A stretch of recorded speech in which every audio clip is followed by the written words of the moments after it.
Hello everyone, welcome back to my channel. आज मैं share करने वाली हूँ ब्लाउज़ की कटिंग। और देखिए ये है ब्लाउज़ पीस, ये है इसका अस्तर और ये है नाप इसका। तो चलिए सबसे पहले हम नाप निकालेंगे कि कितना हमें नाप इसका लेना है, मतलब कितना नाप है और किस हिसाब से इसको कटिंग करना है। सबसे पहले हम इसकी लंबाई को निकालेंगे। तो लंबाई नापने के लिए अच्छे से हमें इसको सेट करके रखना है पहले। और देखिए इस तरीके से सीधे से टक्स के ऊपर से नहीं नापना, क्योंकि टक्स वाला जो पार्ट होता है वो थोड़ा सा खिंचाव में रहता है, तो थोड़ा सा हटके आपको नापना है। और जो शोल्डर है वहाँ तक, तो देखिए यहाँ पर ये जो सिलाई लगी हुई है वहाँ तक 13.5 इंच का ही आ रहा है।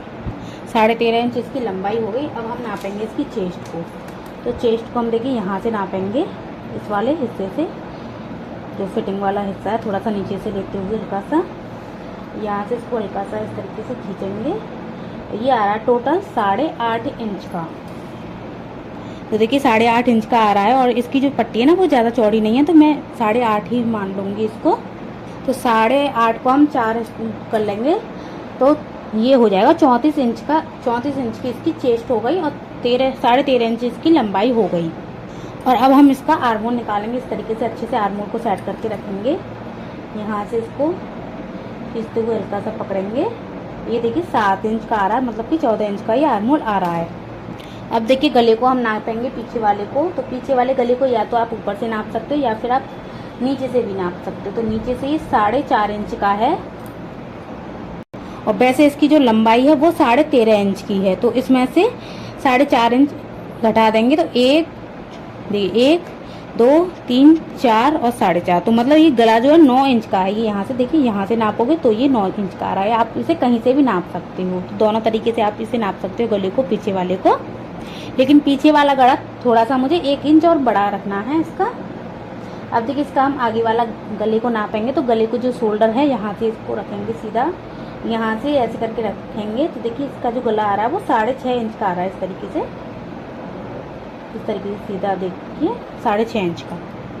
अब चलिए इसकी हम कटिंग करेंगे। सबसे पहले मैं इसको बिछा लेती हूँ। शोल्डर नहीं निकाला है क्योंकि शोल्डर पता नहीं चलता है, तो इसीलिए शोल्डर मैं खुद से ही आपको बताऊंगी कितना रखना है। तो देखिए 13.5 इंच इसकी लंबाई थी, तो मैंने 14.5 इंच के हिसाब से इसको फोल्ड करके रख लिया। देखिए यहाँ पे तो 14.5 इंच आ रहा है। और इसकी जो चेस्ट है वो 8.5 इंच है। 4 फोल्ड करके, मतलब 4 हिस्से करके, तो ये 8.5 ये यहाँ पे हो गया। और 2 इंच मैंने मार्जिन के लिए लिया है, तो ये 10.5 इंच पे ये मैंने इसको फोल्ड करके रखा हुआ है। तो ये जो मैंने 14.5 इंच रखा है ये पीछे वाला पार्ट है, और ये आगे वाला पार्ट के लिए मैंने ये एक्स्ट्रा रखा है। इसमें से जो भी कट होगा वो मैं अभी काट दूंगी आपके सामने ही। अब देखिए इसका गला हमें रखना है 10 इंच का टोटल। वैसे उसमें 9 इंच का है, लेकिन हमसे कहा गया है कि 10 इंच का रखना है, इसका थोड़ा सा बड़ा। तो मैंने इसका 10 इंच का निशान लगाया, यहाँ से 2 इंच का निशान लगा दिया। और यहाँ से हम शोल्डर रखेंगे 14 इंच के हिसाब से। 14 का आधा करेंगे हम, 7 इंच हो गया।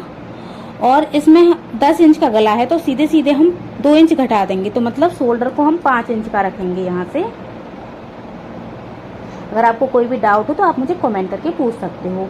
अब इसका मेन जो शोल्डर है वो मैं 3 इंच की चौड़ाई रखूंगी। जो कटिंग होके बचेगा वो 3 इंच का बचेगा। यहाँ से मैं इसको आर्मोल को 5.5 इंच का रखूंगी, क्योंकि ज़्यादा बड़ा साइज नहीं है इसीलिए।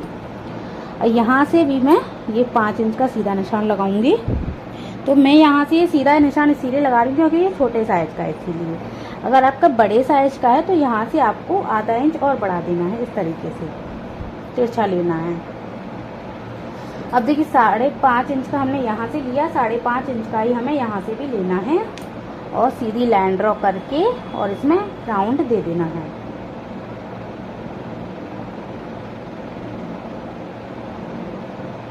इस तरीके से। और यहाँ से ये जो हमारी चेस्ट है वो 8.5 इंच की है। अब चलिए इसकी कमर को भी हम थोड़ा सा नाप लेते हैं, ताकि अगर ज़्यादा एक्स्ट्रा हो कमर तो उसको हम कटिंग कर सकें। अगर ज़्यादा एक्स्ट्रा नहीं हो तो कटिंग करने की आपको ज़रूरत नहीं है। तो इसकी जो कमर है 30 इंच की है और चेस्ट है इसकी 34 इंच की। तो ज़्यादा एक्स्ट्रा नहीं है, 4 इंच के केवल टक्स हैं आएंगे इसमें, ज़्यादा नहीं। और यहाँ से ये गले वाले निशान को आपको इस तरीके से मिलाना है। तो ये नीचे से मिला देना है, इसमें दे देना है आपको राउंड से, जो भी आप इसमें गला में डिजाइन वगैरह डालना चाहो तो डिजाइन डाल सकते हो, नहीं तो शेप दे के कटिंग कर सकते हो। अब निशान लगाने के बाद में हम इसकी कटिंग कर लेते हैं। तो गले की कटिंग अभी नहीं करनी है आपको, क्योंकि इसमें ही फ्रंट वाला पार्ट है, इसीलिए करेंगे। और यहाँ से आर्म होल की कटिंग करेंगे और ये ऐसे करके सीधा निकाल देंगे। तो देखिए मैंने इसकी कटिंग कर दी है इस तरीके से। अब हमें फ्रंट वाले पार्ट को 2.5 इंच एक्स्ट्रा रखना है, ठीक है। ये जो बैक वाला पार्ट है यहाँ पे खत्म हो रहा है, यहाँ से मैंने 2.5 इंच एक्स्ट्रा रखा है, क्योंकि इसमें ही नीचे से फोल्ड हो जाएगा, नीचे से आगे की साइड में जो हम फोल्ड करते हैं। और इसमें अभी मैं बेल्ट वाला बनाने वाली हूँ उसको, तो उसके भी हम कटिंग करेंगे अभी इसी में ही। तो बेल्ट के लिए भी इसमें 1 इंच का चाहिए होता है, इसीलिए। अब चलिए दोनों पार्टों को हम अलग अलग कर देते हैं सबसे पहले।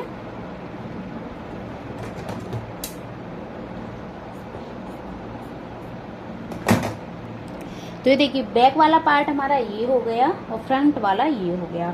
तो जो बैक वाला पार्ट है उसका हम गले को कटिंग कर देते हैं। तो देखिए मैंने इसको कटिंग कर दिया, अब इसको हम कर देते हैं साइड में फिलहाल।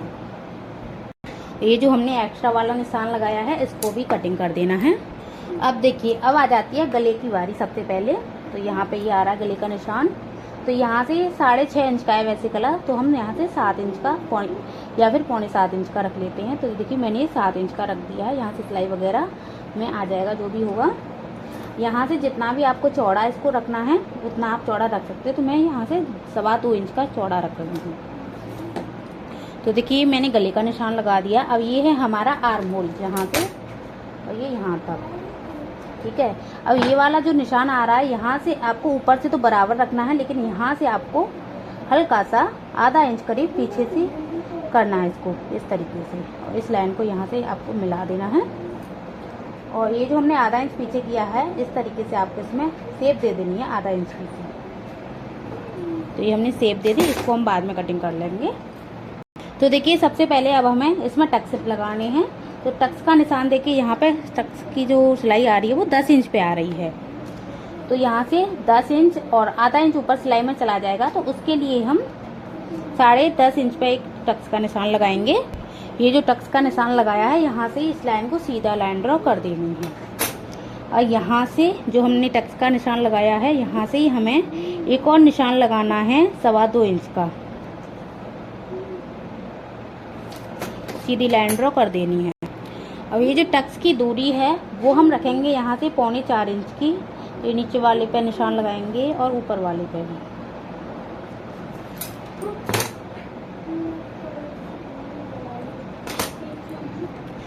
अब देखिए अब 2 इंच की दूरी पे हमें ये वाला टक्स लगाना है, 2 इंच की दूरी पे ही ये वाला टक्स लगाना है।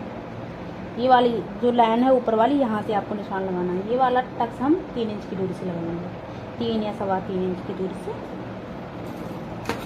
यहाँ पे हम सीधी लाइन ड्रॉ कर देते हैं। तो ये मैंने देखिए लाइन है इस तरीके से खींच दी है इधर उधर। अब यहाँ से जो बेल्ट, ये वाला ही हमारी बेल्ट है, तो ये हमारा ऊपर वाला हिस्सा है। और यहाँ से हमें जो बेल्ट है यहाँ से 1 इंच ऊपर तक से हमें निशान लगाना है। निशान लगाने के बाद में ये जो बेल्ट है यहाँ से आपको हल्का सा राउंड शेप देते हुए और इस निशान को मिला देना है। तो ये हमने इस तरीके से मिलाया। अब देखिए अब हमें कटिंग करनी है। ये वाला जो निशान है यहाँ से इसको कटिंग करना है सीधा। ये जो गला है यहाँ से इसको कटिंग करना है और ये जो आर्म होल है यहाँ से इसको कटिंग करना है। तो बस हमें पहले इसको कटिंग कर लेना है। तो देखिए इसको हमने कटिंग कर दिया और यहाँ से ये जो जॉइंट पार्ट है उसको भी कटिंग कर देते हैं।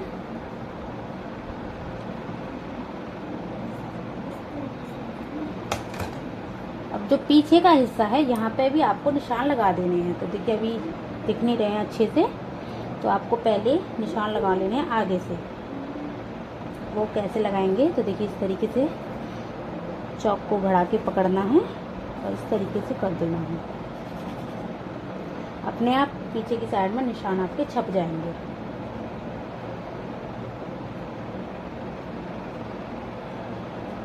तो ये चारों निशान हो गए हमारे टक्स के। तो यहाँ से देखिए यहाँ से भी तो पता लगना चाहिए कि कहाँ पे हमारे टक्स एंड हो रहा है।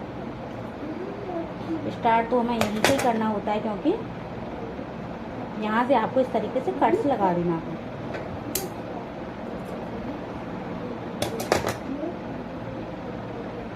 अच्छे से सेट करके, कहीं से भी कोई पार्ट छोटा या बड़ा नहीं होना चाहिए।